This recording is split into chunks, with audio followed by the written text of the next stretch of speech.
warahmatullahi wabarakatuh. Bapak Ibu yang saya hormati, pada pagi ini saya akan menjelaskan atau menerangkan tentang apa yang saya dapatkan melalui pembelajaran saya sebagai calon guru penggerak tentang budaya positif. Kita akan mempelajari beberapa aspek-aspek, akan mempelajari beberapa konsep-konsep tentang budaya positif, diantaranya ada keyakinan kelas dan lain sebagainya.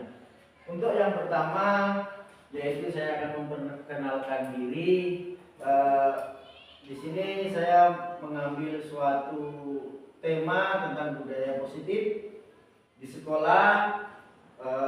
Nama tentunya sudah kenal, tapi saya akan memperkenalkan karena siapa tahu nanti kalau nggak kenal maka tidak saya. Selanjutnya saya di sini menerangkan tentang materi tentang budaya positif. Saya adalah calon guru penggerak angkatan 11, di mana di sini suruh menerangkan atau memberikan pembelajaran tentang budaya positif. Yang pertama adalah ini ada beberapa macam. Yang pertama yang saya ingin jelaskan yaitu adalah konsep inti budaya positif. Yang pertama di sini ada beberapa konsep. Yang pertama yaitu segitiga institusi. Selanjutnya ada keyakinan kelas. Terus ada visi kontrol guru, ada motivasi perilaku manusia, ada kebutuhan dasar, ada nilai-nilai kebijakan, disiplin positif, dan perubahan paradigma belajar. Yang pertama yang ingin saya jelaskan yaitu segitiga restitusi. Segitiga restitusi ini di mana setiap siswa memiliki beberapa keinginan. Yang pertama adalah keinginan belajar, kesenangan, dan kebebasan. Di mana ketika segitiga restitusi tersebut, siswa memiliki kemampuan untuk mengimplementasikan apa yang dia inginkan. Contohnya kesenangan. Kesenangan itu biasanya sebelum kita memulai pembelajaran, siswa itu biasanya menginginkan pembelajaran itu berbeda. Jadi kita harus memberikan kesempatan siswa untuk menginspirasi atau memberikan pendapatnya gimana sih belajar itu yang menyenangkan, sehingga apa yang kita sampaikan itu bisa menjadi sebuah ilmu yang bermanfaat untuk mereka. Ya. Terus selanjutnya Bapak Ibu yang saya hormati, kebebasan. Di kurikulum Merdeka setiap siswa diberi kebebasan. Diberikan kebebasan untuk berpendapat, terutama di mana siswa tersebut itu bisa memberikan inspirasi. Kita memberikan inspirasi kepada siswa. Tidak semuanya siswa itu bisa mengerjakan tugas kita. Ada kalanya siswa itu mengerjakan dengan tulisan. Ada kalanya guru itu siswa itu mengerjakan dengan hanya lisan, ucapan. Ada juga siswa itu yang mengerjakan tugas dengan ekspresi, membuat sebuah gambaran. Kalau ilmu geografi biasanya siswa itu tidak bisa menjelaskan, tapi bisa menggambarkan bahwasanya ini loh peta provinsi yang kita berikan tugas. Selanjutnya di situ ada keyakinan kelas. Keyakinan kelas itu hampir sama seperti dengan peraturan kelas, di mana keyakinan kelas ini kita membuat suatu peraturan yang disepakati oleh siswa tersebut dengan guru mata pelajaran, boleh wali kelas, boleh guru mata pelajaran. Karena apa? Kesepakatan kelas itu adalah suatu hal yang harus dipatuhi, suatu hal yang harus ditaati oleh siswa untuk menertibkan suatu pembelajaran agar tidak melenceng jauh dari apa yang kita inginkan. Misalnya salah satunya contoh adalah datang terlambat, terus tidak menggunakan seragam, atau tidak memakai seragam lengkap. Terus selanjutnya tidak mengerjakan PR. Itu adalah suatu contoh keyakinan kelas yang dibuat di dalam kelas sehingga siswa tersebut bisa mentaati dan mematuhi peraturan tersebut dengan sebaik-baiknya. Selanjutnya di situ fisik kontrol guru. Fisik kontrol itu artinya kita mengontrol, melihat mana siswa yang tahu akan peraturan yang kita buat dan kita sepakati. Contohnya tidak mengerjakan tugas atau tidak mengerjakan PR. Siswa tersebut kan tentunya biasanya seorang guru itu kan kalau siswanya tidak mengerjakan tugas, kebanyakan kan diberikan hukuman. Kalau di fisik kontrol ini artinya kita mengontrol, kita berikan pemahaman, kita berikan pandangan bahwasanya ini loh nak, kalau nggak mengerjakan PR itu ini loh nak hukumannya atau konsekuensinya. Kalau kamu tidak mengerjakan PR, konsekuensinya artinya nanti akan ditambah tugas atau ditambah pelatihan kembali.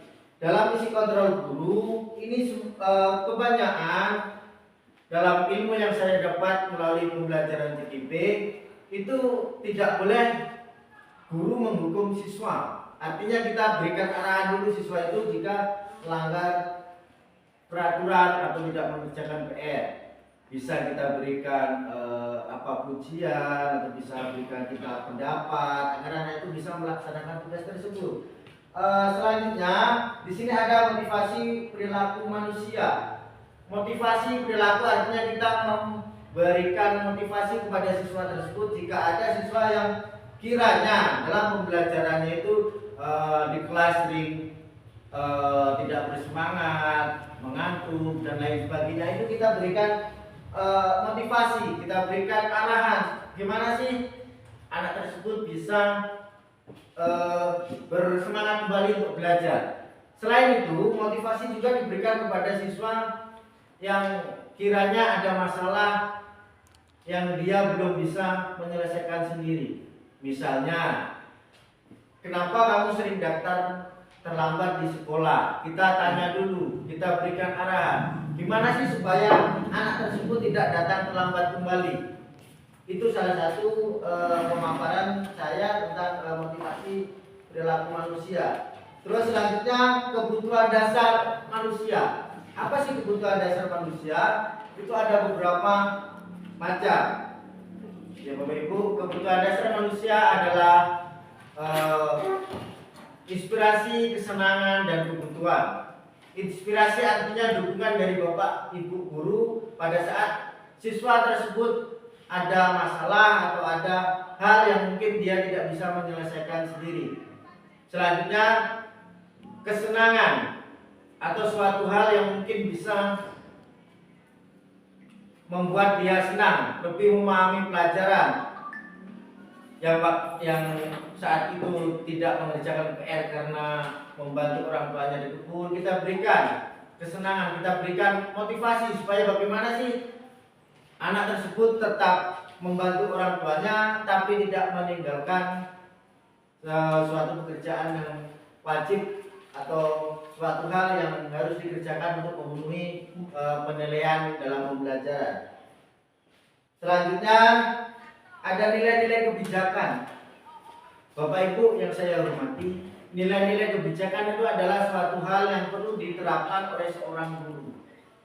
Nilai-nilai kebijakan adalah suatu hal di mana seorang guru itu memberikan pencerahan, memberikan suatu gambaran, memberikan suatu jalan atau solusi kepada siswa yang terkadang satu dengan siswa yang lain itu tidak sama. Contohnya seperti ini. Siswa itu kan ada yang pinter, ada yang tidak. Itu bagaimana kita memberikan nilai-nilai kebijakan kita agar nilai tersebut, siswa tersebut itu sama dengan siswa yang lain. Tentunya dengan apa? Dalam pembelajaran biasanya kan ada suatu hal penugasan berkelompok. Dalam berkelompok itu kita tidak boleh membeda-bedakan antara satu siswa dengan siswa lain, Bapak Ibu. Selain itu, kalau kita beda-bedakan, nanti akan ada cenderung yang namanya suatu perilaku yang ada suatu perilaku yang saya ini kok tidak pintar, dibedakan oleh itu. Jadi nilai-nilai kebijakan itu adalah menyamakan atau memberikan suatu gambaran atau memberikan suatu solusi kepada siswa tersebut agar siswa yang cenderung saya ini waduh atau gimana tidak itu bisa diberikan dicampur baurkan dalam kelompok itu sehingga siswa tersebut menjadi lebih aktif, lebih sama nilainya dengan siswa yang pinter. Tidak ada perbedaan. Jadi semua siswa itu sama. Nilai-nilai kebijakan itu adalah suatu di mana kita harus memberikan suatu kebijakan siswa agar siswa tersebut bisa menjadi nilainya sama atau sejajar. Bapak Ibu yang saya hormati, selanjutnya yaitu ada disiplin positif. Disiplin positif itu adalah suatu disiplin yang diterapkan di sekolah, terutama disiplin positif itu adalah berkaitan dengan visi-misi sekolah. Ya, waktu lalu kita semua sudah pernah menyusun suatu visi-misi. Visi-misi itu adalah rumusan di mana peraturan sekolah itu dibuat berdasarkan kesepakatan kita bersama, berdasarkan kesepakatan kepala sekolah, berdasarkan kesepakatan seluruh warga sekolah, terutama masyarakat, agar apa yang kita sampaikan dalam visi-misi itu bisa terlaksana dengan baik. Tentunya semua itu tidak terlepas dari kerjasama kita semua agar visi misi itu bisa terlaksana. Visi misi itu dalam sekolah itu harus ditaati atau harus dilaksanakan oleh seluruh warga sekolah, tentunya oleh siswa, guru, dan seluruh warga sekolah. Untuk selanjutnya Bapak Ibu di situ ada perubahan paradigma belajar.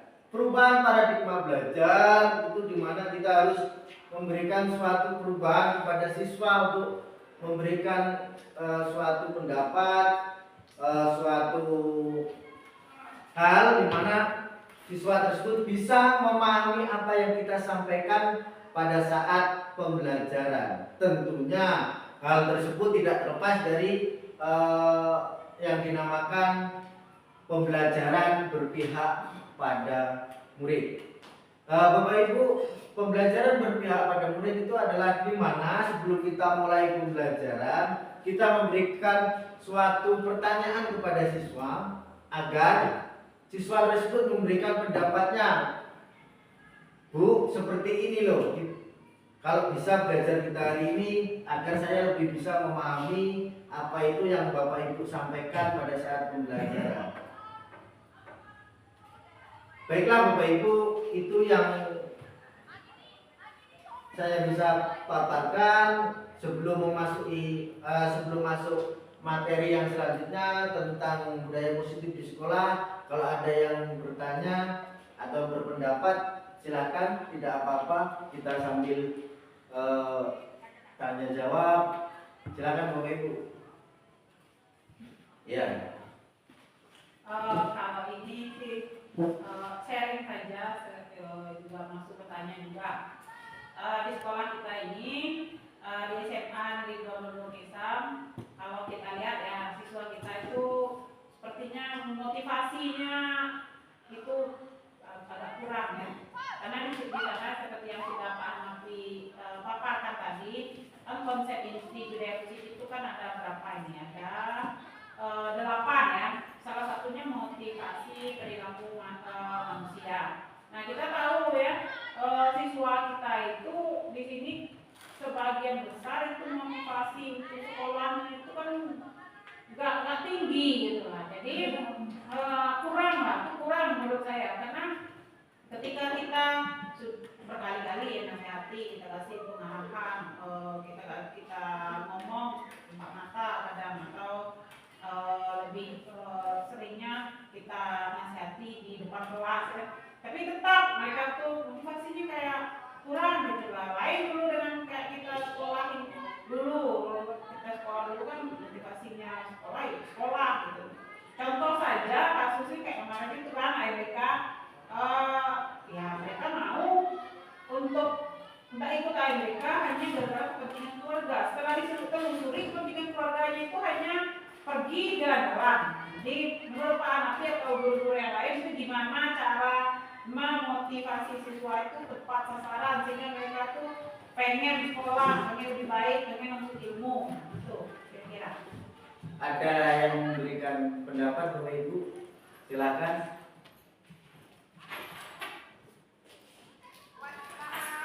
Baiklah, kalau masih berangan-angan atau terus masih saya akan menjawab.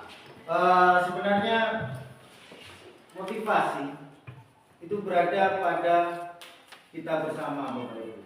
Karena seorang siswa itu memiliki emosional yang kalau di SMA lebih banyak ke rasa penasarannya. Jadi di mana siswa tersebut hanya apalah UTBK untuk apa. Jadi sebenarnya beban tersebut itu kebanyakan kepada kita seorang guru. Bagaimana kita mengarahkan, bagaimana kita memberikan suatu gambaran supaya tersebut paham akan pentingnya suatu pembelajaran, pentingnya akan sekolah, pentingnya akan UTBK. Dalam hal tersebut kita sebagai guru, sebagai seorang pendidik harus memberikan arahan, memberikan suatu solusi agar siswa tersebut bisa memahami, mengerti akan pentingnya sebuah pembelajaran, pentingnya akan sebuah pendidikan. Semuanya itu tidak terlepas dari kita semua. Tentunya kita harus sama-sama berusaha, sama-sama untuk mewujudkan visi misi sekolah agar apa yang menjadi tujuan kita bersama itu bisa tercapai. Mungkin itu yang saya bisa berikan solusi. Kalau ada tambahan atau yang lain silakan. Atau bertanya tidak apa-apa sebelum saya melanjutkan materi, boleh Bu? Saya punya sedikit kasus Pak. Ini di mapel saya. Di mapel saya sendiri. Ini di mapel saya sendiri Pak. Ada seorang anak nih ya Pak. Mapel saya kan bahasa Inggris Pak, yang tidak dipakai secara luas di desa ini. Jadi anak itu dia berkata sendiri pada saya, "Ibu, saya ini nggak bisa bahasa Inggris." Nah, entah kenapa dia hampir tidak pernah muncul di kelas saya. Jadi ketika saya ajak ngobrol di luar, alasannya tetap sama, "Saya nggak paham Ibu, saya nggak bisa Ibu." Nah, jadi mungkin menurut saya muncul suatu ketakutan, jadi trauma dia Pak dalam bahasa Inggris. Saya tidak tahu apa dia pernah di olok-olok teman-temannya gimana. Pokoknya dia sampai hari ini sangat jarang sekali masuk ke kelas saya.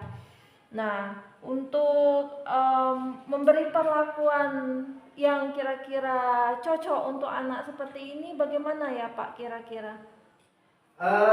Bu, dalam pembelajaran kita itu ada beberapa inti budaya positif. Di sini ada yang namanya motivasi dan perilaku manusia.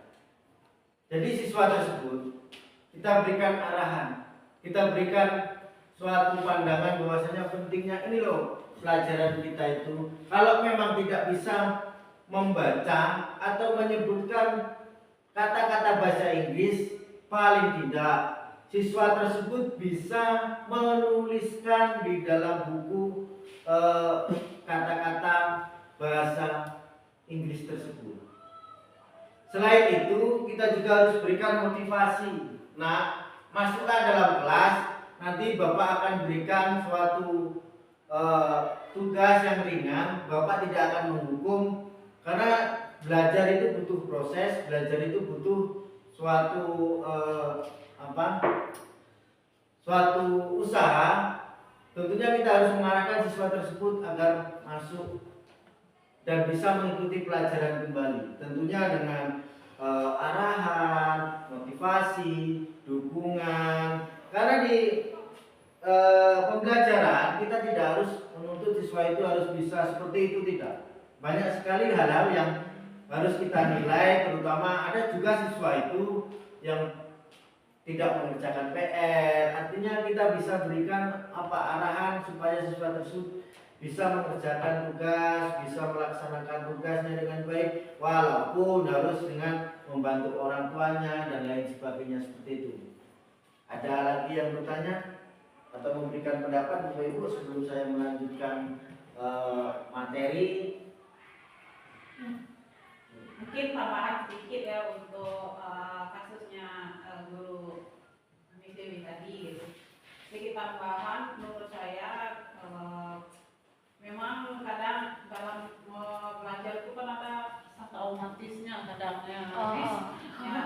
Dulu apa guru di SMP-nya apa gurunya dulu sering marah atau mantai dia apa gitu. Jadi kadang memang awal murid kita itu ya ada rasa traumanya lah. Jadi saya nggak mau belajar bahasa Inggris gitu itu soal macam gitu. Karena saya merasakan diri dulu Pak, waktu saya masih SMA dulu dengan guru fisika saya. Kenapa? Karena ya selama 3 tahun itu 2 kali cuti hamil, sehingga ketika dia ngajar ya nggak klop lah dengan saya. Mungkin siswa itu seperti itu ya. Cuman karena kita sebagai guru yang baik ya harus kita guru yang baik harus saling kita buat pendekatan secara pribadi dengan dia, kita ngomong empat mata, kemudian kita tanya apa dia kendalanya, kita berusaha lah mengobati traumatis dia tentang pelajaran kita, itu menurut saya. Nah selain itu selain ngomong empat mata yang menurut saya itu lumayan efektif ya untuk menyadarkan siswa kita. Kadang kalau saya sering ngomong empat mata dengan siswa itu kadang ketika tanya mereka lebih bebas curhatnya, kadang mereka sampai nangis. Mungkin kita sebagai guru ya harus lebih ekstra mendekatkan diri ke siswa, itu menurut saya Pak Nafi. Ya, terima kasih Bu atas pendapatnya. Kita lanjut untuk selanjutnya. Yang pertama di sini ada pembelajaran dengan paradigma baru. Pembelajaran dengan paradigma baru merupakan pembelajaran yang direncanakan dengan berdasarkan prinsip pembelajaran berdiferensiasi, sehingga para murid belajar sesuai dengan kebutuhan dasar tahapan perkembangan sesuai dengan psikologi modern untuk mewujudkan filosofi pelajar Pancasila. Lanjut Bapak Ibu, di sini ada miskonsepsi tentang teori kontrol yang sudah saya gambarkan di depan tadi. Di sini ada ilustrasi guru mengontrol murid. Terus ada yang namanya ilustrasi membawa semua penguatan positif, efektif dan bermanfaat. Selanjutnya di sini ada ilustrasi bahwa kritik dan membuat rasa bersalah maupun penguatan karakter. Selanjutnya di sini ada ilustrasi bahwa orang dewasa berhak merasakan atau memaksa. Selanjutnya di sini ada mengubah paradigma stimulus respon kepada teori kontrol seorang murid. Jadi itu yang dapat saya sampaikan. Kalau ada pendapat silahkan memberikan pendapatnya atau pertanyaan, silakan, tidak apa-apa. Assalamualaikum warahmatullahi wabarakatuh. Waalaikumsalam warahmatullahi wabarakatuh. Perkenalkan Pak, nama saya Sulaiman. Yang ingin saya tanyakan,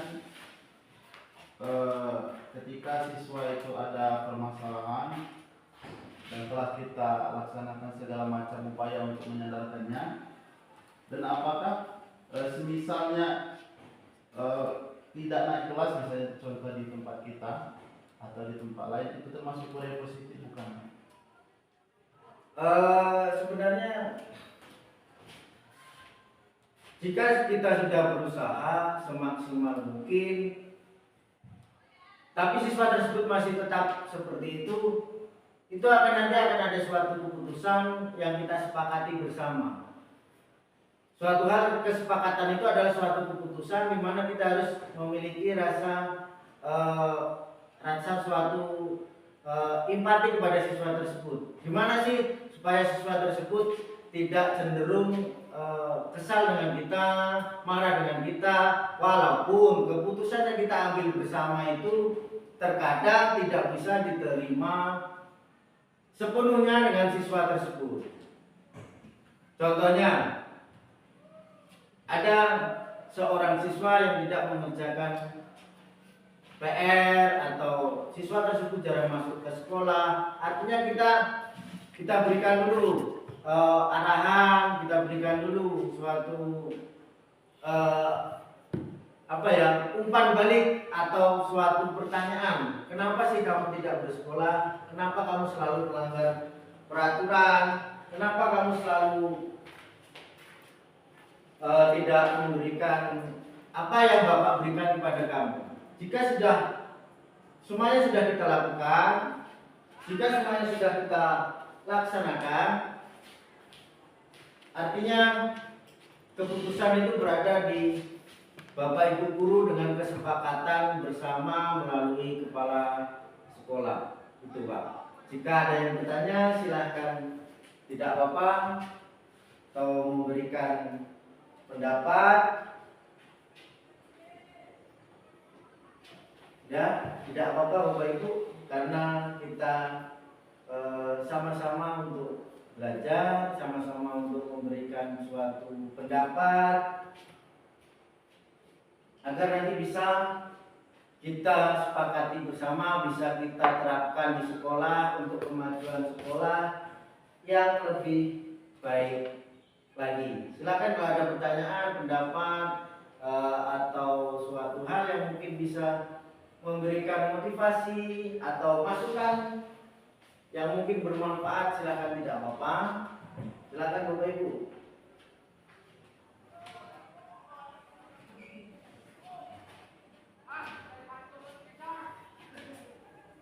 Jadi seperti ini Bapak Ibu, tentang penerapan budaya positif, suatu hal di mana kita harus memberikan suatu yang baik kepada sekolah, siswa, dan seluruh warga. Karena setiap sekolah tentunya adalah cerminan dari di mana akan memberikan suatu hal yang baik kepada siswa, sehingga siswa tersebut bisa meraih apa yang menjadi kodrat dan keinginan siswa tersebut, apa yang menjadi kemampuan siswa tersebut. Di sini ada beberapa hal dalam stimulus respon dan ada teori kontrolnya. Bisa Bapak Ibu lihat di situ yang slide pertama, yaitu adalah semua orang melihat hal yang sama. Di situ juga ada setiap orang memiliki gambaran berbeda. Artinya kesamaan semua orang itu adalah kita memberikan apa yang kita sebagai seorang pendidik untuk kesamaan supaya siswa tersebut mampu dan bisa meraih cita-citanya. Setiap orang memiliki gambaran yang berbeda. Artinya setiap siswa itu pasti ada yang bercita-cita atau memiliki suatu ingin meraih kodratnya untuk menjadi apa yang dia inginkan. Selanjutnya Bapak Ibu, kita belajar ini yang pernah saya terangkan di awal tadi mengenai disiplin positif. Disiplin positif itu berasal dari kata disiplin, yang artinya disiplin mengacu pada disiplin diri yang memiliki tanggung jawab terhadap apa yang kita lakukan berdasarkan nilai-nilai keyakinan. Artinya di sini kita memiliki budaya positif, apa yang menjadi keyakinan kita. Oh, ini loh yang benar. Oh, ini loh yang bagus untuk siswa kita. Tapi sebelum itu kita membuat kembali tentang apa dalam keyakinan kelas. Di dalam suatu hal di mana harus kita sepakati untuk terwujudnya disiplin melalui keyakinan kelas tadi. Selanjutnya, disiplin positif merupakan salah satu cara penerapan disiplin yang bertujuan untuk menambahkan kesadaran, memberdayakan murid tanpa imbalan ataupun penghargaan. Di sini jadi seperti ini Bapak Ibu. Jika siswa tersebut pintar, itu kita harus berikan motivasi, kita harus berikan dukungan. Begitu pula dengan siswa yang kurang memiliki motivasi atau memiliki rasa semangat untuk belajar, kita berikan gambaran, kita berikan arahan, kita berikan semangat untuk dia bisa belajar dan bisa sama memahami seperti siswa yang lain. Selanjutnya Bapak Ibu, di sini ada tugas sebagai pendidik adalah menciptakan murid yang memiliki disiplin diri sehingga memiliki perilaku mengacu kepada nilai-nilai kebijakan, yaitu universal dan memiliki motivasi intrinsik dalam perubahan perilaku ke arah yang lebih baik. Artinya budaya positif ini kita terapkan, kita mengharapkan agar adanya perubahan yang lebih baik pada sekolah kita. Tentunya dengan apa? Dengan adanya kerjasama guru, kepala sekolah, dan masyarakat. Selanjutnya Bapak Ibu, nilai-nilai kebijakan contohnya adalah yang menurut profil pelajar Pancasila, yaitu adalah beriman dan bertakwa kepada Tuhan Yang Maha Esa. Artinya setiap siswa memiliki keyakinan masing-masing dalam kehidupannya. Sampai situ ada yang ditanyakan, silakan Bapak Ibu atau memberikan pendapat tentang nilai-nilai kebijakan, contoh suatu profil pelajar Pancasila. Silakan Bapak Ibu kalau ada yang ingin disampaikan atau memberikan pendapat, bertanya tidak apa-apa ya. Ini Pak, tadi kan di slide Bapak tadi kan ada pembelajaran berdiferensiasi. Kalau dalam bahasa Inggrisnya diferensiasi berbeda-beda ya Pak ya. Nah, yang ingin saya tanyakan, apakah pembelajaran berdiferensiasi itu kita sebagai guru harus memfasilitasi semua tipe-tipe cara-cara tipe belajar siswa kita. Kan di kelas itu kan kita bisa mengelompokkan siswa kita itu ada yang belajarnya cepat, ada yang belajarnya sedang, ada yang tipe belajarnya biasa saja gitu kan. Kemudian ada juga siswa kita yang ya pintar, dia cepat, 3 kali kita ajarkan dia udah bisa. Ada yang sedang kan perlu beberapa kali gitu. Yang biasa ya kadang motivasinya juga rendah. Nah, apakah kita harus sebagai guru ini kita harus menyediakan media pembelajaran yang sesuai dengan tipe belajar mereka? Kalau misalnya di kelas itu ada yang tipe belajarnya visual, berarti pembelajarannya harus disertai dengan tampilan yang menarik gitu kan. Atau ada yang belajarnya hanya mendengar auditory, berarti harus apa kita harus menyediakan berbagai macam media atau soal untuk memfasilitasi kebutuhan semua siswa kita. Itu pertanyaan saya. Ya, jadi seperti ini Bapak Ibu. Setiap siswa itu kan memiliki perbedaan tentang pemahaman mereka dalam pembelajaran. Yang pertama kita lakukan adalah di mana kita harus memahami karakter dan sifat siswa tersebut. Itu yang pertama. Yang kedua, kita menyesuaikan akan keinginan siswa tersebut supaya bisa sesuai dan sama dengan apa yang kita inginkan. Yang ketiga, dalam pembelajaran itu kan banyak sekali model-model apa yang kita terapkan. Tentunya salah satunya berpihak pada murid tadi. Kita bertanya dulu, mau seperti apa kita belajar hari ini? Mau bagaimana kita belajar? Itu Bapak Ibu. Mungkin itu yang dapat saya berikan. Kalau ada tambahan atau pendapat silakan sebelum saya lanjut ke slide yang selanjutnya. Ada? Kalau ada silakan Bapak Ibu kita. Berarti kalau dengan itu kita tanyakan ya. Berarti kalau kita tanyakan ke siswa kita mau belajarnya seperti apa. Nah, biasanya kan kalau di MPP kita kan di MPP bukan MPP lagi ya, di modul ajar kita kan sudah ada skenario kita mengajarnya seperti apa ya Pak ya. Nah, artinya dari jauh-jauh hari semenjak kita menyusun modul ajar, modul pembelajaran, artinya kita harus memfasilitasi, memikirkan semua tipe belajar, cara pembelajaran siswa kita. Nah, contohnya ya kayak di modul ajar itu kan kita biasanya menggunakan model pembelajaran PJBL atau program based learning gitu. Ya. Nah, itu artinya siswa kita harus ya, berkelompok gitu kan. Iya. Nah, berkelompok itu kan harus di siswanya harus terdiri dari berbagai macam cara belajar. Iya. Nah, artinya kita dari awal menyusun modul pembelajaran, artinya kita sudah mengetahui siswa kita ini, jadi harus memfasilitasi semuanya gitu ya Pak ya. Saya mau menegaskan lagi. Seperti ini Bapak Ibu. Terima kasih atas pertanyaannya. Di slide yang pertama tadi saya sudah menerangkan yaitu yang namanya suatu kebijakan ya, atau kita kembali ke budaya positif, kebijakan atau suatu nilai-nilai kebijakan. Jadi seorang guru selain harus memahami karakter seorang siswa, kita juga memiliki kebijakan, memiliki suatu konsep di mana pembelajaran kita harus bisa dipahami oleh siswa yang tentunya memiliki sifat dan suatu perbedaan yang berbeda-beda. Kebijakan tersebut bisa memberikan solusi kepada kita agar pembelajaran yang kita terapkan bisa dipahami oleh seluruh siswa. Seperti itu Bapak Ibu.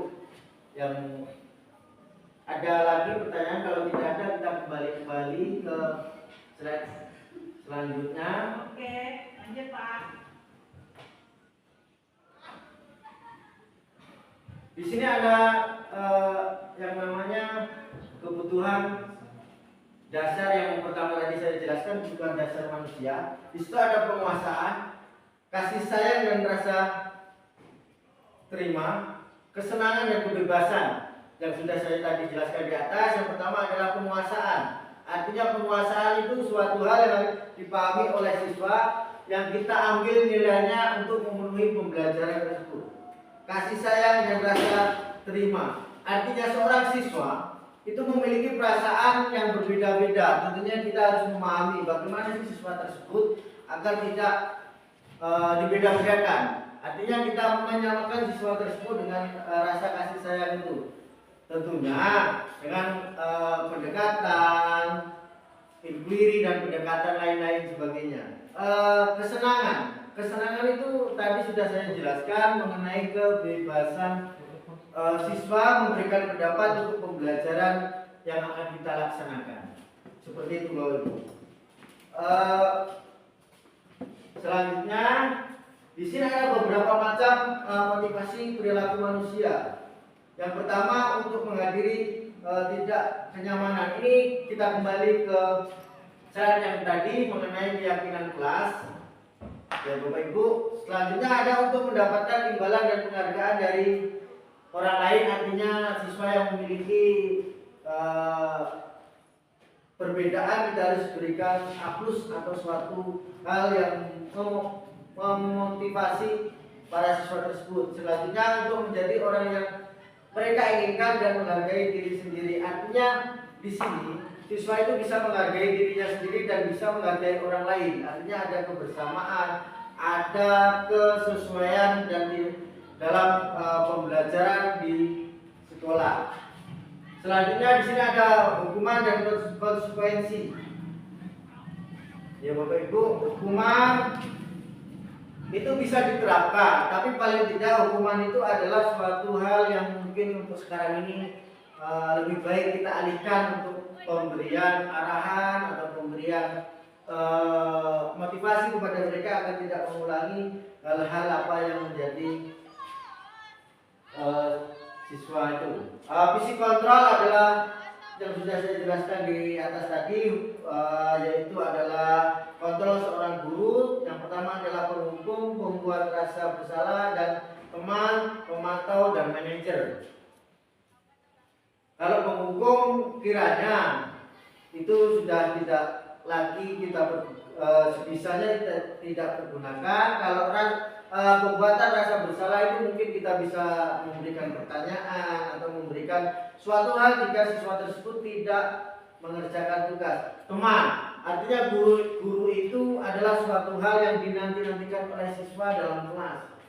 Selanjutnya pemantau, artinya seorang guru itu harus menjadi seorang pemantau. Bagaimana sih siswa saya, mana sih siswa saya yang berkembang dan mana siswa saya yang belum berkembang atau memahami pembelajaran saya. Manajer, sebagai seorang manajer kita harus bisa mengontrol seluruh siswa saya atau siswa bapak ibu dalam pembelajaran di kelas. Artinya kita memahami kondisi kelas tersebut. Mana sih siswa yang aktif dan mana yang siswa tidak aktif. Bagaimana sih cara kita untuk bisa memberikan mereka supaya mereka aktif semua. Itu yang menjadi suatu hal manajer. Selanjutnya adalah contoh-contoh penerapannya seperti ini Bapak Ibu bisa dilihat. Ini adalah contoh penerapan kasus seorang siswa. Baiklah Bapak Ibu untuk nah ini adalah contoh penerapan manajer. Apakah kamu tahu tentang kesalahan? Jadi kita bertanya dulu kepada siswa. Apa kesalahan siswa itu? Mengapa? Setelah itu baru kita berikan solusi, kita berikan penjelasan agar siswa tersebut memahami, menyadari supaya apa yang dia lakukan itu tidak diulangi kembali. Seperti kesalahan tidak mengerjakan PR dan lain sebagainya Bapak Ibu. Selanjutnya ini adalah contoh fisik kontrol yang saya buat ya Bapak Ibu. Nah ini adalah contoh keyakinan kelas. Mengapa keyakinan kelas harus dibuat? Dalam sebuah kelas yang tadi sudah saya jelaskan, keyakinan kelas adalah suatu hal di mana yang kita buat bersama, hampir mirip dengan peraturan kelas, hampir mirip. Tapi cuma bedanya keyakinan kelas ini adalah suatu hal yang diyakini bersama untuk menjadi suatu hal yang ditaati di dalam kelas. Seperti tidak datang terlambat dan lain sebagainya yang saya jelaskan di atas tadi. Nah ini contoh adalah keyakinan kelas yang kemarin saya buat dengan siswa di dalam kelas setelah ini adalah contoh segitiga restitusi. Segitiga restitusi adalah suatu proses dialog yang dijadikan jalan oleh guru agar dapat menghasilkan murid yang mandiri dan bertanggung jawab. Di kurikulum Merdeka ini kebanyakan adalah siswa harus banyak berinovasi. Selain narasumber dari seorang guru, siswa juga harus berinovasi mencari ilmu-ilmu yang ada di luar sekolah. Tentunya ilmu tersebut yang berkaitan dengan sekolah, seperti kejadian gempa bumi di suatu wilayah itu kan berkaitan dengan pelajaran geografi dan lain sebagainya. Bapak Ibu yang saya hormati, di sini ada segitiga restitusi yang saya jelaskan. Di sini ada validasi kebutuhan, ada suatu hal yang menyenangkan dan diyakini, ada kestabilan identitas. Bapak Ibu, di sini segitiga restitusi ini menerangkan tentang keyakinan kelas yang sudah saya jelaskan di atas tadi. Terus ada motivasi identitas atau suatu hal di mana siswa tersebut harus memahami akan jadi dirinya sendiri. Setelah nanti saya belajar, apa sih yang akan saya dapat? Apa sih penghargaan yang didapat oleh saya setelah saya melakukan proses pembelajaran tersebut? Tentunya di sini kita memberikan suatu motivasi, gambaran, kesenangan dan sebagainya untuk para siswa. Bapak Ibu yang saya hormati, itulah gambaran mengenai segitiga restitusi yang dapat saya jelaskan. Di sini adalah kestabilan identitas. Kestabilan identitas itu adalah suatu hal siswa yang bisa menyesuaikan keadaan dengan dimana kita berikan arahan, tujuan dan lain sebagainya. Seperti itu Bapak Ibu. Lanjut, validasi tindak tindakan yang salah itu adalah di mana suatu hal yang salah kepada siswa, kita sebaiknya tidak memberikan hukuman tapi memberikan suatu arahan atau memberikan suatu solusi kebijakan agar siswa tersebut memahami dan tidak mengulanginya kembali. Lanjut Bapak Ibu, di sini ada suatu hal yang menyenangkan. Di mana suatu hal yang tadi di atas saya sudah jelaskan, kesenangan atau keyakinan yang diinginkan oleh siswa tentunya dengan cara memberikan suatu pendapat mau seperti apa sih pembelajaran kita dan mau seperti apa sih hal yang bisa menyenangkan hari ini agar pembelajaran yang Bapak Ibu berikan itu bisa lebih dipahami oleh siswa. Ini adalah contoh sebelum saya tutup, ini adalah contoh dalam penerapan program disiplin positif. Pendidik memiliki standar pribadi, profesional, dan sosial yang baik di mana guru mampu mengimplementasikan posisi kontrol manajer dan mampu menentukan murid menjadi insan yang mandiri, merdeka, dan bertanggung jawab. Bapak Ibu yang saya hormati, yang disebut insan yang mandiri artinya dia mampu mengembangkan bakatnya, mampu mengembangkan keinginannya untuk mencapai cita-citanya di masa depan. Itu yang disebut insan yang mandiri. Tentunya dengan arahan kita, solusi kita, dan lain sebagainya. Merdeka.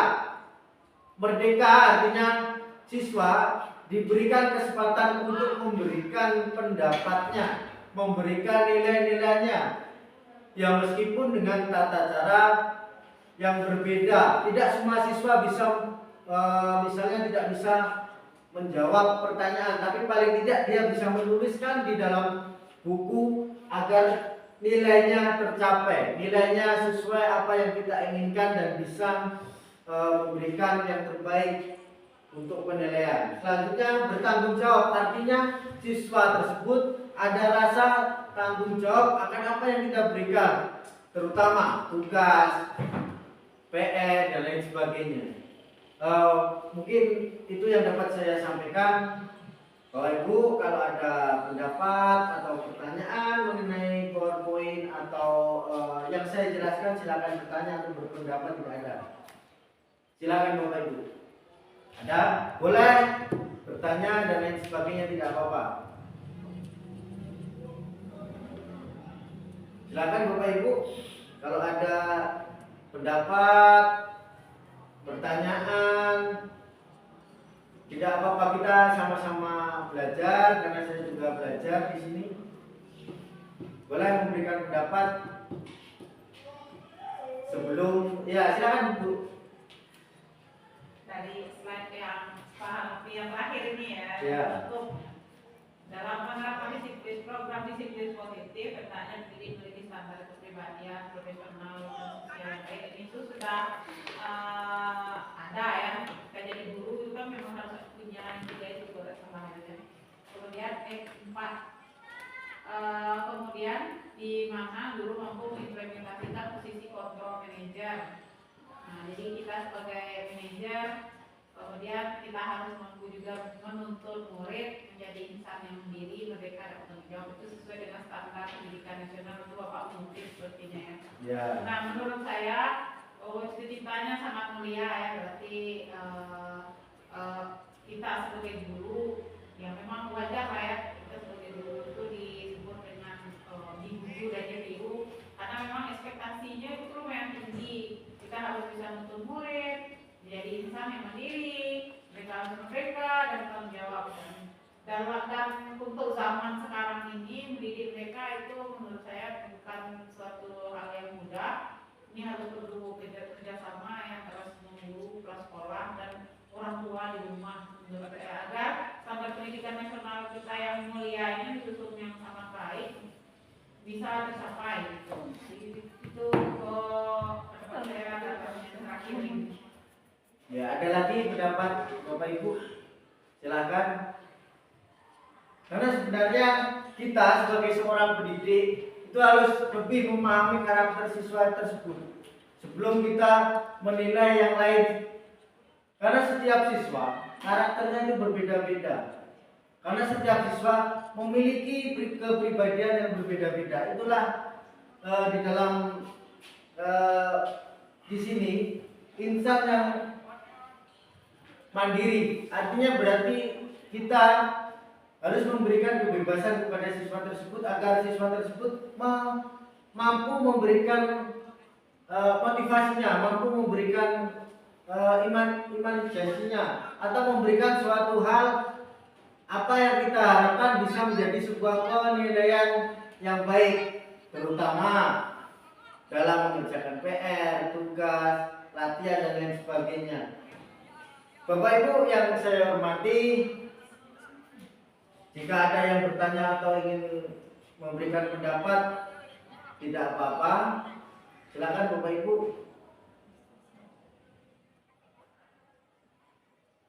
Jika tidak ada, mungkin hanya itu yang dapat saya sampaikan. Kalau ada kekurangan saya mohon maaf. Saya akhiri. Assalamualaikum warahmatullahi wabarakatuh. Waalaikumsalam.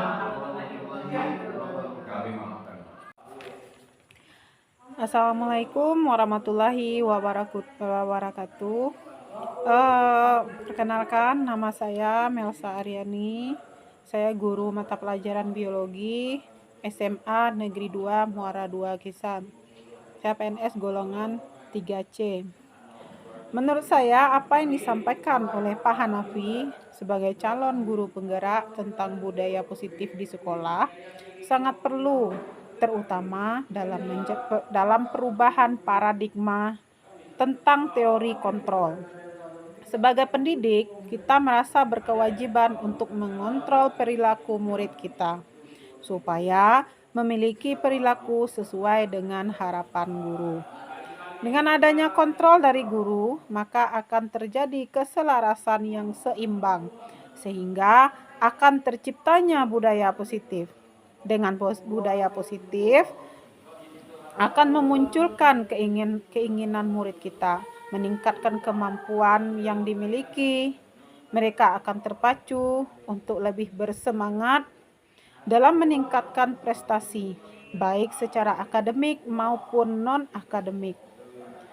Jika budaya positif di sekolah bisa diterapkan melalui pembiasaan untuk para murid, maka akan tercipta lingkungan belajar yang positif, yang bagus, sehingga akan membuat murid bisa berekspresi, berkolaborasi, dan belajar dengan maksimal, nyaman, dan betah.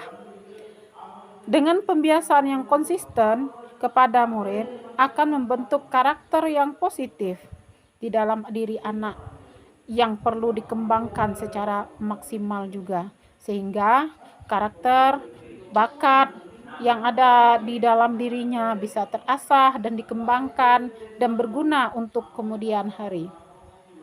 Pengembangan budaya positif dapat menumbuhkan motivasi intrinsik atau motivasi yang berasal dari dalam diri anak didik kita sendiri, sehingga dapat menjadikan mereka pribadi yang bertanggung jawab dan berbudi pekerti yang luhur serta akhlak yang mulia. Agar pengembangan budaya positif bisa dilaksanakan, maka diperlukan langkah-langkah dan strategi dalam mewujudkan budaya positif sekolah. 1. Posisi kontrol guru. Menurut saya, sebagai guru, di mana guru memposisikan dirinya, jika murid melakukan pelanggaran tata tertib, maka biasanya guru akan bertanya kepada anak didik kita tentang alasan mengapa anak tersebut melakukan pelanggaran.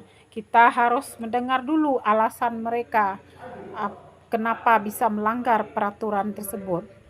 Kemudian membuat kesepakatan kelas untuk melakukan tindakan perbaikan supaya anak bisa mencari solusi dari pelanggaran yang sudah mereka lakukan dan tidak mengulang kembali pelanggaran yang sama.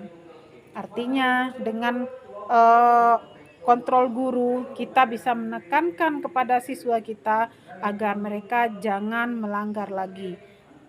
Artinya, jika ada satu yang melanggar peraturan, jadi yang lain jangan lagi melanggar peraturannya. Itu yang harus ditanamkan kepada anak didik kita. Kemudian, kesepakatan kelas.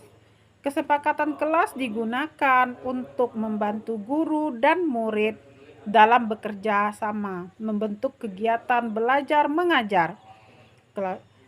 Sehingga kegiatan belajar mengajar atau biasa yang kita kenal pembelajaran di dalam kelas, maka kesepakatan kelas terdapat harapan guru kita sebagai pendidik kepada murid dan harapan muridnya kepada gurunya, sehingga akan membangun kolaborasi yang baik antara guru dengan murid. Sebaiknya kesepakatan yang dibuat harus dapat dipahami dan bisa diterapkan secara langsung, sehingga jika ada kekurangan akan diperbaiki dan dikembangkan secara berkelanjutan. Jadi dalam kesepakatan kelas semuanya harus konsisten dalam melaksanakan aturan yang telah kita sepakati. Kalau semuanya sudah sepakat dan konsisten, insya Allah lingkungan belajar akan tentram. Kemudian yang ketiga, penerapan disiplin positif.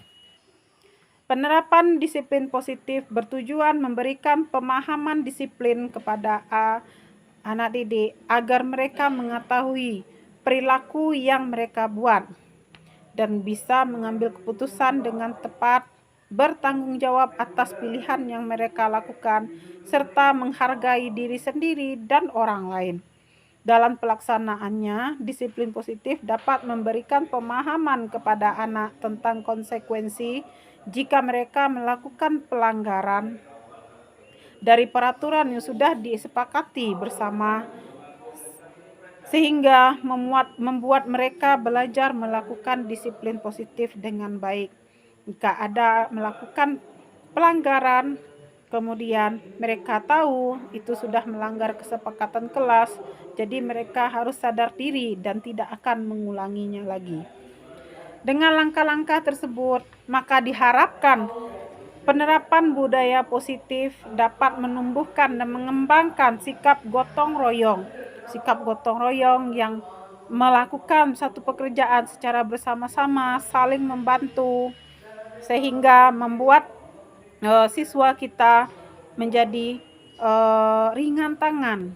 Arti kata mereka bergotong royong dalam melaksanakan sesuatu. Dengan sikap bergotong royong itulah terciptanya kolaborasi baik antara guru, siswa, siswa dengan siswa, siswa dengan lingkungan sekolah.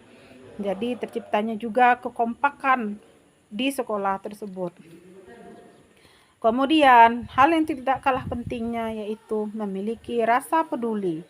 Karena kalau kita lihat zaman sekarang ini, rasa peduli baik dengan lingkungan, sesama teman, itu sudah mulai luntur.